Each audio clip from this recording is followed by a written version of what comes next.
Welcome to RG Exploring in Barangay San Pedro. Ang Papustan Beach, Barangay San Pedro.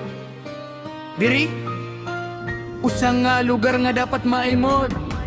Yo nga may pino nga busang nga baras ngan mo pay liwatan rat sarnenan na maimod nga tu man sigurado mag-enjoy ka mo.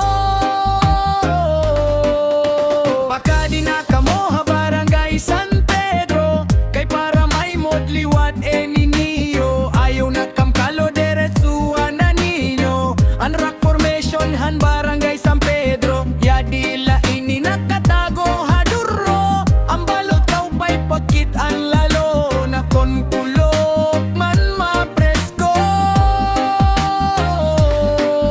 an basyaw nga bato pagkato hada ko nga baybay haluyo aton maimod kay ginhataga aton hanggino ang lugar han San Pedro makikita niyo ang mga magupay nga bato nga dapat mabisita niyo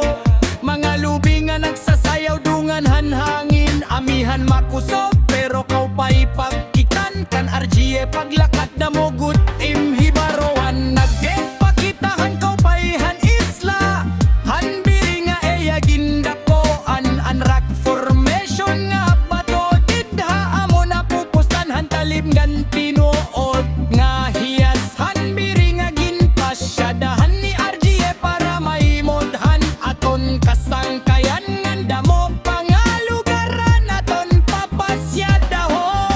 baka di na kamo ha Barangay San Pedro kay para maimod liwat ninyo ayaw nga ton malo diretsuhan na nino ang rock formation han Barangay San Pedro baka di na kamo ha Barangay San Pedro kay para maimod liwat ninyo ayaw nga kamkalo diretsuhan ang gino ang rock formation han Barangay San Pedro kay ang lugar han sa Markaw pa'y good pagkit-on ang tigong rock formation sugad han tinimpagan ngan hilaparan papustan ngan hina